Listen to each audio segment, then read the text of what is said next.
I think we go into life wanting to feel like Superman and wanting to feel like we could do anything. But the truth of it is accepting our strengths and our insecurities and our weaknesses and our sadness and our low points are equally important because they're all going to be pieces of ourselves. And learning to love ourselves, regardless of what we're feeling and experiencing, is a monumental part of being human. It's been a long journey. I started off in the entertainment industry. I was a voiceover actor. I did movies, TV, Broadway, and I did that for the entirety of my life up until having children. And then I kind of realized that the transition of my life was to be a father. I love Tony Robbins. He says, if your life isn't working, massively change the blueprint, which I really like. I love big radical change the blueprint. That doesn't work for everyone. And it's a great concept and a great idea. Not everyone moves at that pace. And I think for those that those words resonate with, enjoy those words and enjoy that concept and lean into that concept. But also be kind to yourself. Treat yourself with just some love and a little respite. So enjoy this. Enjoy this life.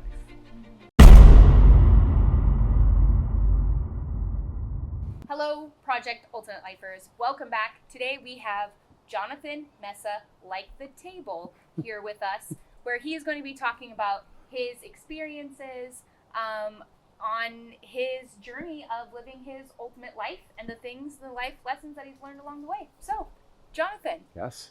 Welcome. Oh, thank you. Thank you very much. So, tell us a little bit about your background. We're here in Albany. We met at Kalapuya Brewery, my favorite restaurant / space in all time here in this little area.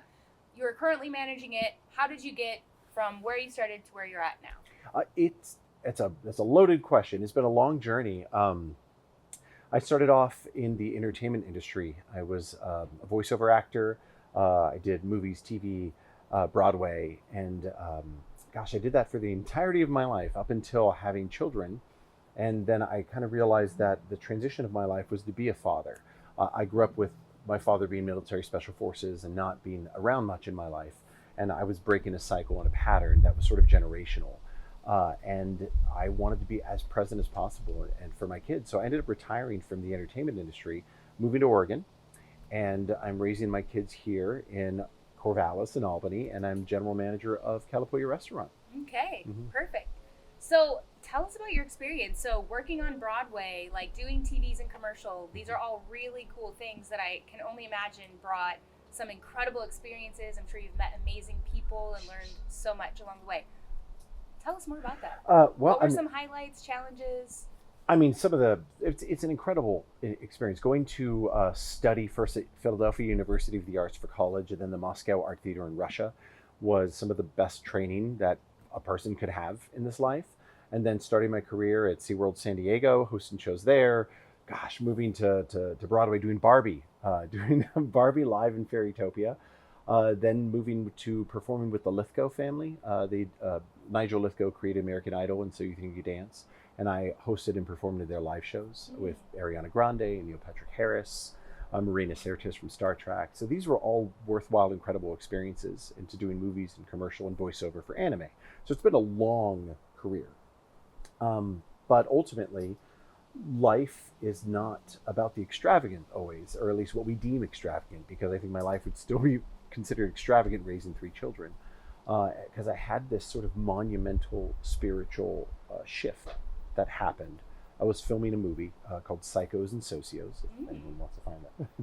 I was on Amazon for many years, and I was on set for a month, and I had an epiphany that I hadn't seen my children in a month, and that I was repeating this similar cycle that my father and his father repeated, and I just knew I was done. I was done with performing, and I was looking forward to being a full-time father, and that was the transition of my life that happened about 5 years ago.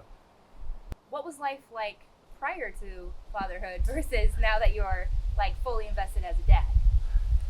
It's like, I think being a father, especially at first, took time transitioning. it's terrifying. Being a father is a terrifying experience. Whether I feel more confident now as opposed to when I first started, it's still a terrifying and wonderful experience. And I believe the phrase is the saying is, if something terrifies you and excites you, do it. Mm. And I think fatherhood has been exactly that, a daily terrifying and exciting, wonderful experience. Very cool. How would you define your ultimate life? I think even the concept of an ultimate life is allowed to evolve and shift and change. And I think it's important to have that acceptance of the shifts and changes and our perspective upon life. As we interact with the things around us, we're going to come to new agreements with ourselves and with all things around us. Mm-hmm. And I think I've found that's been a journey for me. For me, my ultimate life is being present. It's listening to what's right for me in the moment and listening to what's right for those that I serve and that are serving me in the process. That's really my perception of the concept of ultimate life, is just presentness. Mm-hmm. And how has that changed and evolved over time? When you were younger, starting out on your journey, towards living your ultimate life, what were you thinking about? Like, what was motivating you? What was inspiring you? What was your mindset back 20 years ago when you were at the beginning of it all? I think the concept of my ultimate life 20 years ago as opposed to today was a much more external experience, looking to qualify and quantify myself based on the goals and experiences that I was going to have. I had set goals and I would achieve these goals, and I fought hard, and it was similar as running a half marathon that I did last year. I ran 2 of them, right? And it was the process of doing that thing, but that was very external. But what I find in the run now is the simplicity of life is really what's most important. That the fulfillment comes from the self and in the moment, and that the external things are wonderful, and they're a powerful expression of who I am and how I'm expressing myself. And I think that's what's important to me now, as opposed to 20 years ago, where it was like this I did it kind of thing. Mm-hmm. I feel less of that now. I just feel more prideful and joyful and exuberant in the acceptance of what is and how I'm experiencing that is. Interesting. So, what is fascinating thought. Right? Let's I felt like that about was that. I felt like that was Should we something very new for unpack me. that a That was little bit very more? new for me in that moment. Right? Yeah. Should we unpack that a little bit more? I think I'm going to be unpacking that for weeks. I've expressed it in such terms before. Right. Yeah, of course. So, you've spoke on or touched a bit on like authenticity. So how important is authenticity to a person living in alignment with their thoughts or feelings or emotions, their actions, their behaviors, their desires? How important is that, and what have you done to try to ensure that you're achieving that, and what could others do you think? I'm a huge proponent of authenticity. I think it's a wonderful aspect of being a human being, to be as authentic as we can, or fully authentic, in terms of attempt. Authenticity comes from a place of accepting self, and it comes from a quiet place of self-understanding and self-reflection. It comes from knowing oneself, and knowing that self may shift over time. I feel like there's sort of a core being of who we are, and then there's that core being that we shape in this life and that we present to people around us. Transferring an idea and an emotion and a concept to another person is a very difficult process in so many ways, because it's intangible. Breath and sound are just concepts that we use to create an idea of an emotion. And there's something that's so beautiful and intangible that when we really understand ourselves, we're able to impart to another human being. And I think that level of understanding right there is part of what we live for. That's part of the journey and part of part of the meaning of existence. So authenticity has to sort of flow through that. Describe how you were able to maintain your level of authenticity or grow that authenticity through the different experiences that you've had, and as you have changed and shifted identities along your journey? How did you maintain or develop? I could think back to this story when I was in Russia and I was training at the Moscow Art Theater, and I was walking with Lathrop, a friend of mine who was part of this program. And we were walking down the street, and I was a freshman in this program, which had never been done. No freshman had ever been in the program, which is a great goal and a great accomplishment. But I remember feeling sort of young and inexperienced in compared to the juniors and seniors that were a part of this. And I was walking down the street, and it began to snow. And the snow is coming down, and I'm walking with Lathrop, and I'm in Russia, training at the Moscow Art Theater. And I remember thinking that I don't deserve this. I don't deserve this. And there was something beautiful in it, because I accepted that I really felt that way, that I didn't deserve it. I remember looking at Lathrop and saying, I don't deserve this, but I have it. And I'm going to do something with it regardless of how I feel. And I think we go into life wanting to feel like Superman and wanting to feel like we could do anything. But the truth of it is accepting our strengths and our insecurities and our weaknesses and our sadness and our low points are equally important, because they're all going to be pieces of ourselves. And learning to love ourselves regardless of what we're feeling and experiencing is a monumental part of being human. And so that was a beautiful adventure for me, that moment in Russia, accepting the fact that I was insecure, I was scared, and regardless of it, I was courageous, and I was excited, and I stepped forward. How does somebody go about developing that? I'm going to tell an interesting story here. I had this mentor growing up named Ken Bryant, and he was a professional actor in San Diego and a very renowned actor in San Diego, stage actor, and he had Tourette syndrome. And he wouldn't Tourette when he was on stage, but when he would get off stage, he might go, bah, bah, baby. He had all these different tics that he loved to tell us about and loved to show us. And he asked me one time a question that changed my life, and it's a pretty unique question. He asked me, do you love your asshole? And I said, excuse me? And he said, do you love your asshole? And I said, I can't exactly say that I love my asshole. And he goes, you can't say in life that you love yourself without loving every part of yourself. And the whole point of that was that we have to literally take the time to understand every piece of ourselves, including the spot that he knew I wasn't thinking about, like my literal asshole. And which you realize is going to be the title. Do you love your asshole? Okay, I'm writing that down, Yes. Steph. Take a note. And it really is, he was telling me you have to investigate every piece of who you are, every part of your body, every part of your spirit, every part of your soul, in order to say, I love myself. I agree. And it was something that he had done, because with Tourette syndrome, he had to understand every tic. He had to understand every adjustment in life, everything that would set him off, everything that could happen, so that he could function on a day-to-day level, so that he could be on stage and perform for thousands of people without being triggered, because he will be able to see it coming ahead of time. And being out in public with him, it was great. He was able to see something coming and say to me, this is what's going to happen next, because he understood himself so in-depthly.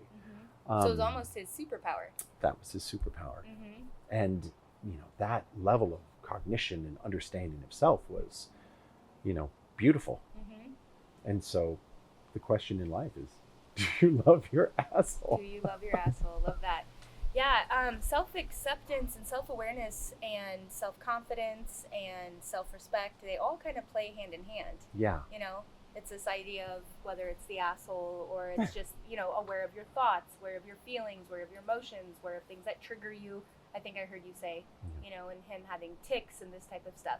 All of those things create this sense of consciousness around this idea that if I do this, this, and this result will come. Right. Or, oh my gosh, I'm doing this. Alert, trigger, reaction, thought, feeling, emotion, and then reflection being the only thing that can truly teach us what it was that caused us to react the way that we reacted. Right. That's brilliant. Yeah. Knowing oneself. Right. It's an in-depth, long process that's full of evolution and change. But if we're present for the experience, then we can adjust the experience. We can work with the experience. We can accept the experience. You've mentioned presence a couple of times. What is presence? Like, to stay present to something, like, what does that mean to somebody who's listening, who's like, that sounds a little airy-fairy? And very well allowed to be. And we're allowed to perceive it as airy-fairy, because I think sometimes it feels a little airy-fairy, even in the moment. Presence is a sense of awareness of self. And when you're aware of self, you're aware of all things that are interacting with said self. It's something I think we all have moments of throughout our day. You know, even if we're unconscious of it, we are present in the moment very much throughout our day. But we can get very caught up in what's coming next, or what's been behind us, or what's happened to us. That becomes the very nature of our lives. Presence tends to come with a sense of ease, a sense of confidence, and a sense of calm. And when all of those things sort of align, we just exist. And it's not so exuberant, and it's not so demonstrative. It's just simple. You know, it could be airy-fairy. I think most of all, when we're in a present state of mind, we are at peace.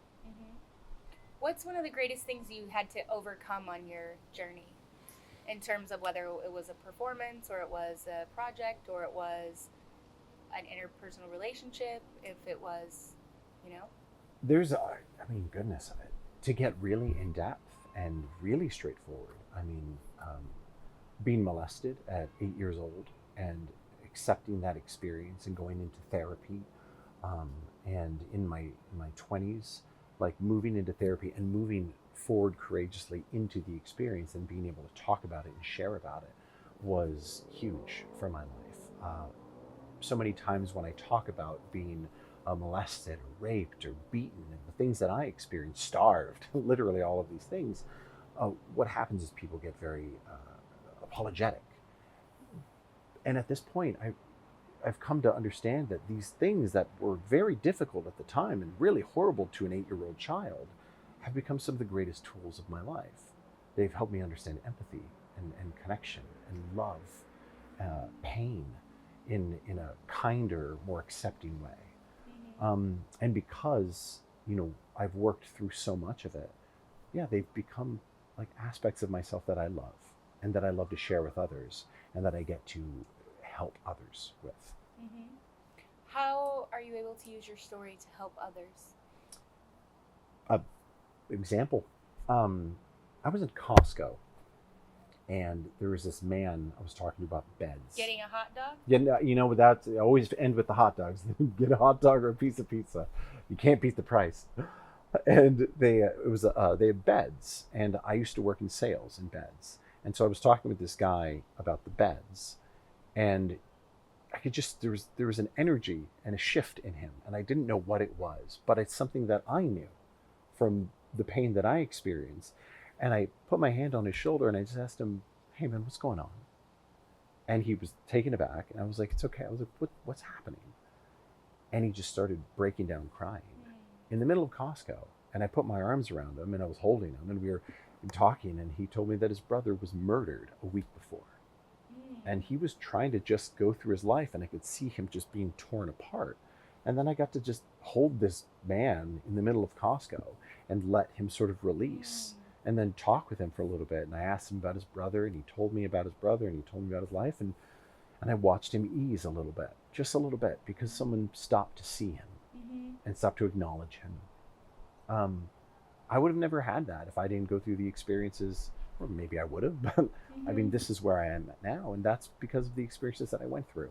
And I'm very happy that I am the way that I am. I'm very happy that I was able to connect with him, and I've got a multitude of stories of experiences like that. And that's because when we're present, we see each other.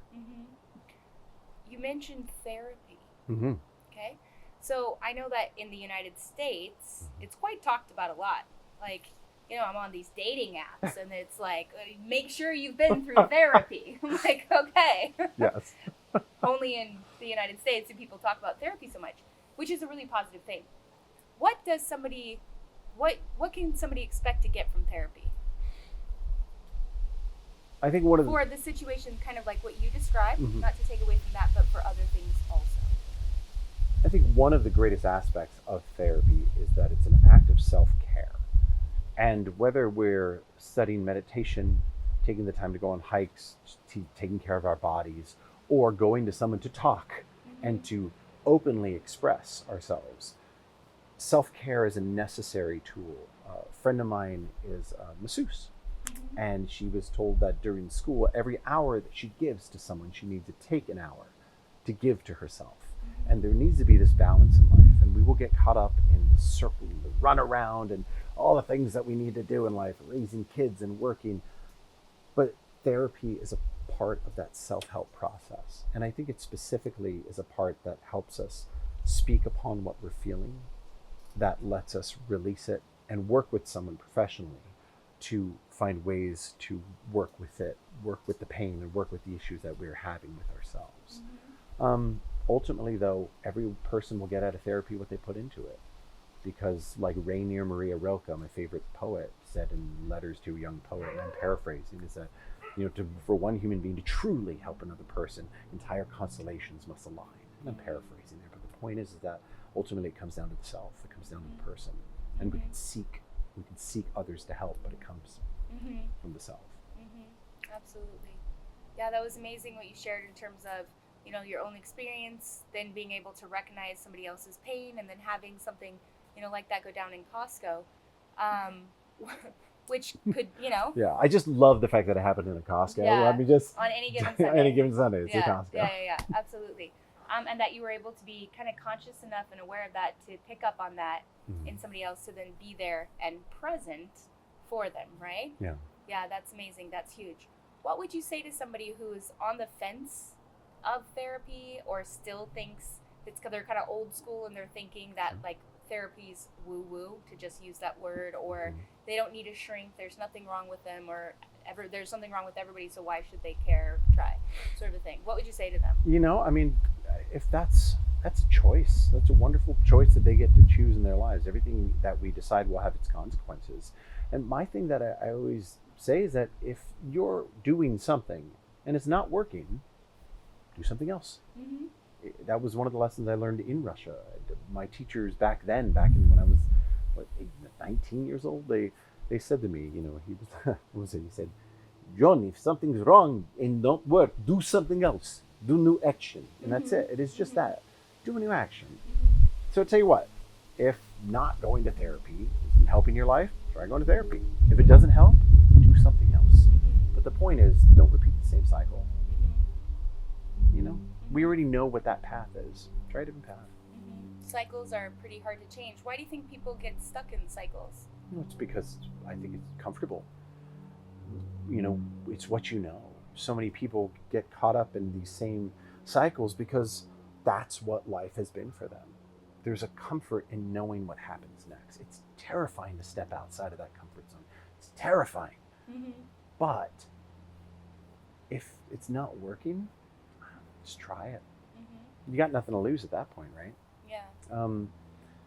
How important then, because I think for someone to take like a really massive risk, and I say this because I just, left Doha to go on this, digital nomad, location independent lifestyle, whatever it is I want to settle on it. And that took a massive amount of shutting down the fear, the false evidence appearing real, right? That would come up every day to kind of talk me out of this journey. And of course, I've seen all the ways that it could go wrong. But there is something to be said about, I think some personalities have this tendency to be more open to taking risks, some not, right? So how would you get on with that? Or how would you help somebody who is maybe more risk adverse, but still wants to try new things, needs to get over the fear and put them into their certain? How would you encourage them or help them or support them or provide any tools for them to be going over that, I want it, and then pull the trigger and go and do it? What a beautiful question. Okay. We are all different human beings, and we will respond differently. I have 3 children, and they're all completely different. Just the other day, we went to a school event. They had a pool, and my son is high-functioning autistic. So my daughter, my youngest, jumped in the pool. It was cold, and she just dove in to the cold water. My son stepped up to the pool. He's 12, she's 6. And he touched it with his toe and went, ooh. But he wanted to go in, but he wasn't ready. So I'm not going to force him to jump. I'm not going to tell him to do anything. This is his life. It is his pace. His life, his journey, his choice. His life, his journey, his choice. Exactly right. Yes. And it took half an hour, and he went a little further, and he went a little further, and he went a little further. Then he came out. Then he thought about it, but he found his process. And the great thing about it is that who cares? He found his way, she found her way. They both found what was right for their lives. They both wanted to be in that pool. A piece of them needed to be in that pool, and they found their way to it in their own time, in their own space. I think just that simple way of looking at it can really help us, that we don't have to jump right in. We don't have to do it at anyone else's pace but our own. And that can maybe give us a little bit of confidence in ourselves that we're allowed to do it our way. Life is just it's about the acquisition of skills, right? Whether they're soft skills, hard skills, different characteristics. What do you think are some attributes that are really important for people who want to, be successful in life but aren't quite sure what they need to develop? Or what are some really strong characteristics, attributes, etc., that you think are important to develop? I mean, on a purely human level, we're going to align ourselves with the things that fulfill us most and that reflect us most or teach us most. Me personally, empathy is one of the words that I teach my kids on a daily basis. They understand that word, and they work on it, and they work with emotions and connecting with people. Kindness, empathy, moderation, I think is a good, healthy word. These are the kind of things that I just work on when it comes to building little humans, and I feel like they're the same pieces that we should be building big humans. How would you define moderation, and what does that look like? Everything in moderation, including moderation. I think we all have a sense of what's right for ourselves, and when we go over that line, and even sometimes it's okay to step over the line a little bit, but then sort of rebalancing our lives. Because when we're unbalanced, we feel it. We feel tired, we feel burnt out, we feel run down, we feel depressed. It can, and that cycle, that spiral can go down and down if we don't sort of rebalance our lives. I love to play in the chaotic sometimes, and I will absolutely unbalance myself. But if I don't stop and find a little moderation in my life, then, What does that look like for you? Adequate sleep, adequate exercise, eat right, do the basics. The basics. Just brush your teeth twice a day, take a shower. That's pushing it. Right? Oh, I'm a twice a day person. I'm just kidding. Yeah, no, once a day at least. But it's the basics. It really is just the basics. It doesn't take a lot when it comes down to it, but it just takes a little amount of discipline to show that love for ourselves. Keep ourselves clean, eat semi-decent. Let yourself go every once in a while. Even every bodybuilder is going to have cheat days. We should all allow ourselves that little bit, because I think there's something healthy in that. We need a little bacteria so we can build the antibodies, but too much causes problems. So that's moderation. It's a concept. And we've talked a lot about your ultimate life in general. What's the direction for you going forward with that? What are you working on? That's beautiful. That's a wonderful question. Right now, it's the fulfillment of my fatherhood in seeing my kids have their own problems. It is an ongoing thing we hear in society, with the sins of the father, that we impart our issues and our sins and our problems upon our children. The main thing that I'm living now is letting my kids have their own problems. Let them build their own lives and have their own issues, and just give them the tools they need and that they can use to deal with them. And then after that, after I feel like my children are in a place that I can step into some very personal things that I like to do more, it would be moving back into the arts. I love the arts. It's my favorite thing to talk about is the arts. Moving back into plays and musicals and TV and movies, doing it slowly. But I've already sort of dipped my toe back in, like with teaching, and I teach the arts. I had auditioned for a show recently, and I auditioned just to audition, just to feel that sense of the arts again, to be in the theater again. It's one of my greatest passions, and it's something that lives in me and breathes in me daily. So I look forward to that, and that'll be the next phase. Amazing. If you had any advice for anybody that was at the beginning of their adventure of life, their journey, or who was ready to make some massive changes, diving in, head deep to creating, balancing, rebalancing, structuring their ultimate life, what would you give them? What advice would you give? I love Tony Robbins. Big fan of Tony Robbins. When I'm on the treadmill, I usually listen to Tony Robbins. And he has this thing that I personally like where he says, if your life isn't working, massively change the blueprint, which I really like. I love big radical change the blueprint. I'd retire from acting and move to Oregon and raise 3 children, just change the blueprint. That doesn't work for everyone. And it's a great concept and a great idea. Not everyone moves at that pace. And I think for those that those words resonate with, enjoy those words and enjoy that concept and lean into that concept. But also be kind to yourself.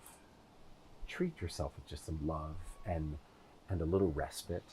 Like, it ain't that deep. Everything's okay. Everything's going to be okay. So enjoy this. Enjoy this life. We only get one. And if we get more than one, you don't remember it. So kudos to the few who do. Enjoy this. This is what we got. So it's our choice to make the most of it. Amazing. All right. Well, Jonathan, thank you for joining us today. And for the rest of you, remember, your life, your journey, your choice. Go forward into the direction of your dreams and live the life you imagine. Thank you for coming. All right. And that's a wrap.